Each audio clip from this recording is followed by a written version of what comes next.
Good morning students, welcome back to computer class. तो बच्चे, आज हम नया चैप्टर स्टार्ट करते हैं। Chapter number 5, introduction to Photoshop. तो फोटोशॉप होता क्या है बच्चे? सबसे पहले बात आती है कि जो फोटोशॉप होता है एक पावरफुल ग्राफिक सॉफ्टवेयर होता है, जो भी कहाँ पे किसने पब्लिश किया था? एडोब इंक्रीमेंट के द्वारा पब्लिश्ड हुआ है बच्चे ये। और इसका डेवलपर कौन था, किसने डेवलप किया है? ये थॉमस नोल ने। ठीक है स्टूडेंट, ये मोस्टली किस लिए यूज किया जाता है?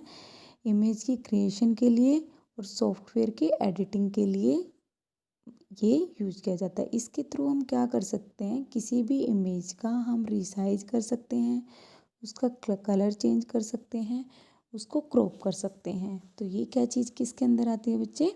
ये हमारी फ़ोटोशॉप के अंदर आती है। अब सबसे पहले बात आती है कि फ़ोटोशॉप को हम स्टार्ट कैसे करते हैं।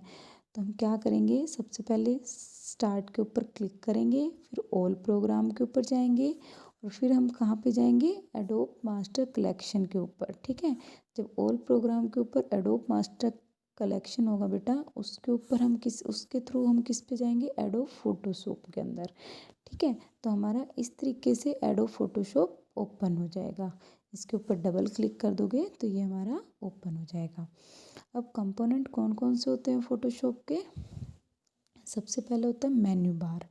मेन्यू बार के अंदर 10 डिफरेंट मेन्यू होते हैं, जैसे कि फाइल, एडिट, इमेज। किसके लिए होते हैं ये? बहुत सारे टास्क परफॉर्म करने के लिए ये इतने सारे मेन्यू ऑप्शन होते हैं। फिर आता है हमारा ऑप्शन बार। ऑप्शन बार किस लिए यूज किया जाता है? It display different option and property that are available for the selected tool. कि इसमें बहुत सारे ऑप्शन होते हैं जो जो डिफरेंट डिफरेंट प्रॉपर्टी बताते हैं, जो हमें दिखाती है कि ये प्रॉपर्टी है, इस टूल के थ्रू ये प्रॉपर्टी हमारी होगी, तो हम उस प्रॉपर्टी के थ्रू हम अपना काम करते हैं। फिर आता है बच्चे टूल बार। टूल बार क्या करता है? बहुत सारे टूल को कंटेन करके कर रखता है, जिसके थ्रू हम क्या कर सकते हैं? क्रिएट कर सकते हैं, एडिट कर सकते हैं या इमेज को इन्हांस कर सकते हैं। ठीक है, फिर आता है बच्चे वर्क स्पेस। वर्क स्पेस ये क्या होता है? जैसा कि आपको ये वाइट स्क्रीन दिखाई दे रही है, इसके थ्रू हम कोई भी इमेज जो जहाँ पे हम क्रिएट कर सकते हैं, एडिट कर सकते हैं इमेज को, उस स्पेस को हम क्या बोलते हैं? वर्क स्पेस बोलते हैं। फिर आता है बच्चे कलर पैनल। कलर पैनल क्या होता है? It is use to apply colour effect to the image. कि जहाँ पे भी जिस भी इमेज पे हमें कलर इफेक्ट करना है, अप्लाई करना है, उसको हम क्या बोलते हैं? Colour panel. फिर आता है एडजस्टमेंट पैनल। एडजस्टमेंट पैनल का मतलब क्या होता है बच्चे? It is use to adjust the setting of the image. कि हमें किसी भी इमेज की सेटिंग को एडजस्ट करना हो तो उसके लिए हम एडजस्टमेंट पैनल बोलते हैं। फिर आता है बेटा लेयर्स पैनल। लेयर्स पैनल किसके लिए यूज किया जाता है? It is use to set order of visibility of the object. कि हमें हमारा ऑब्जेक्ट किस टाइप का दिख रहा है हमें, उसके लिए हमें लेयर्स पैनल का यूज किया जाता है। फिर नीचे होता है बच्चे स्टेटस बार। स्टेटस बार किस लिए यूज किया जाता है? ये display zoom level of work space and size of the Photoshop file. कि जैसे कि आपको अपना वर्क स्पेस का साइज को बढ़ाना होता है, ठीक है, कि ये इतना छोटा है, थोड़ा सा और बड़ा हो जाए, तो हम स्टेटस के थ्रू हम इसको लेफ़्ट राइट कर सकते हैं। इसका फंक्शन होता है ये स्टेटस बार का। फिर नेक्स्ट टॉपिक आता है बच्चे features of Photoshop. Features of Photoshop में क्या क्या है फीचर्स हैं बच्चे इसके? सबसे पहला है यूजर फ्रेंडली इंटरफेस। कि जो इसका इंटरफेस होता है फोटोशॉप का, ये यूजर फ्रेंडली होता है। सेकंड पॉइंट है photo manipulation can be done in less time. कि अगर फ़ोटो को हमें कुछ चेंजेस करना है तो वो थोड़े ही टाइम में हमारा मैनिपुलेशन हो जाता है। थर्ड पॉइंट है बेटा powerful tools are use to change the colour of an image by adjusting brightness, contrast, colour balance और सेचुरेशन लेवल। कि जो पावरफुल टूल्स यूज किए जाते हैं इमेज के चेंज करने के लिए, कि ब्राइटनेस कैसा है, कलर कैसा है, तो ये किसके थ्रू होता है? हमारा पावर इसके थ्रू, मतलब फ़ोटोशॉप के थ्रू। कोई भी इमेज का ब्राइटनेस चेंज करनी है, इसका कंट्रास्ट चेंज करना है, तो ये किसके थ्रू हम यूज होंगे? हमारे फ़ोटोशॉप के थ्रू। फोर्थ पॉइंट है बेटा create graphics for web application with reduce file size thus helping in faster loading of the website. कि इसके थ्रू अगर हम जैसे हमारी कोई भी ग्राफिक लगाते हैं तो हमारा क्या होता है, इसका साइज़ रिड्यूस हो जाता है।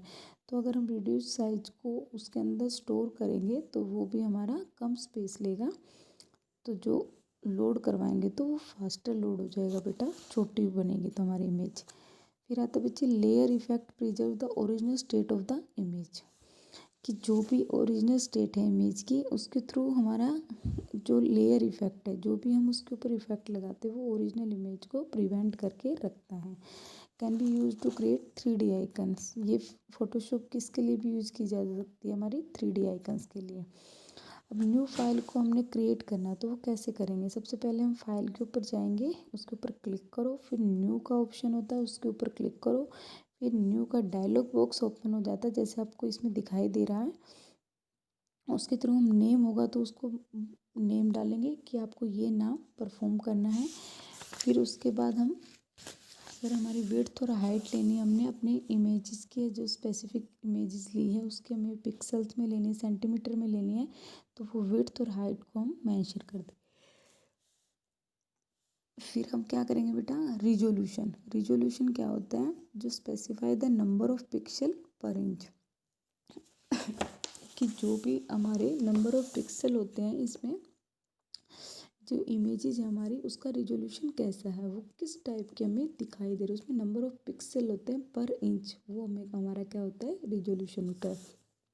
अगर जितना ज़्यादा रिजोल्यूशन होगा तो हमारी इमेज उतनी ही क्लियर होती है, अगर लेस रिजोल्यूशन होता है तो हमारी इमेज ब्लर होती जाती है बेटा।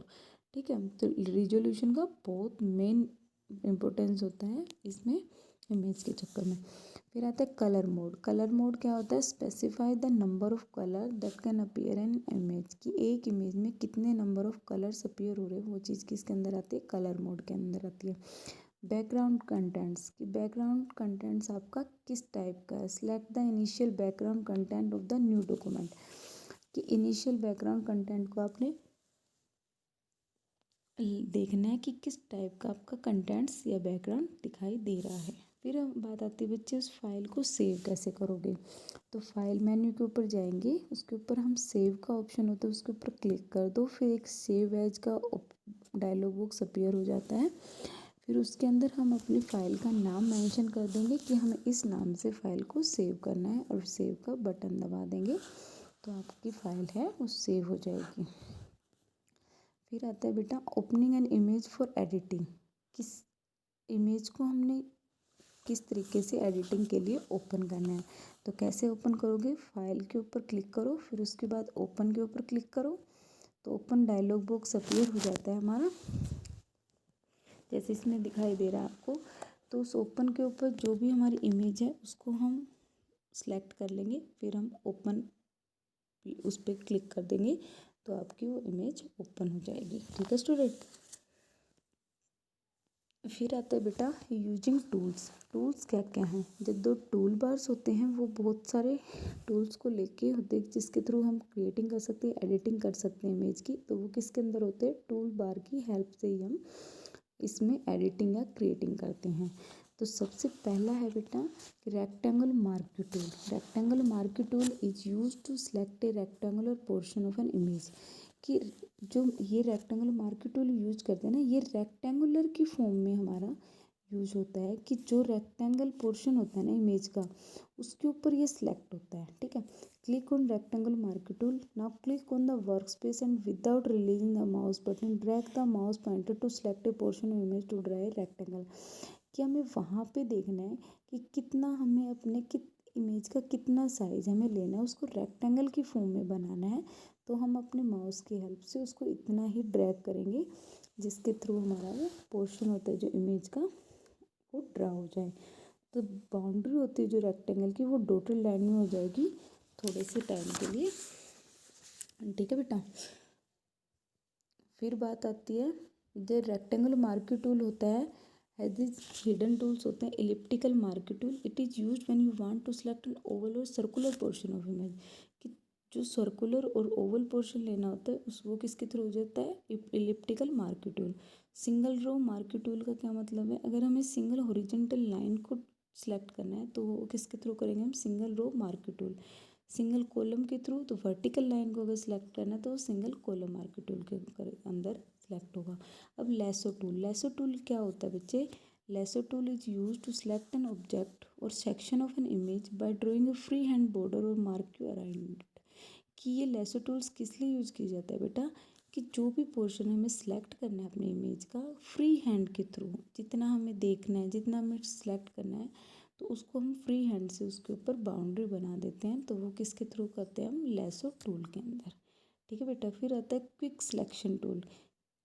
क्विक सिलेक्शन टूल का क्या होता है? Use to detect the edges of the images automatically on the basis of colour codes and do the selection quickly using the round brush tip. कि क्या, जैसे कि इसमें दिखा रखा है, इसकी चोंच को क्या हुआ कि जो इमेजेस है उसकी एजेस को जो डिटेक्ट कर दे, वो किसके अंदर होता है? Quick selection. ये एकदम क्विक होता है डिसीजन कि मुझे ये पोर्शन आपका सिलेक्ट करना है, इसके ऊपर मुझे कुछ इफेक्ट लगाना है, तो वो पोर्शन आपको सिलेक्ट कर देंगे। क्रॉप टूल का मतलब क्या होता है? कि जो आपको पोर्शन नहीं चाहिए होते, अनवांटेड इमेज होती है, वो किसके थ्रू होती है बेटा? क्रॉप टूल के थ्रू उसको रिमूव कर सकते हैं। जो आपको इमेजेस नहीं चाहिए है तो वो किसके थ्रू करेंगे? हम क्रॉप टूल के थ्रू। ठीक है स्टूडेंट, आगे के टूल हम अगली क्लास में पढ़ेंगे। इस चैप्टर को रिवाइज करना। ठीक है स्टूडेंट्स, ओके, थैंक यू।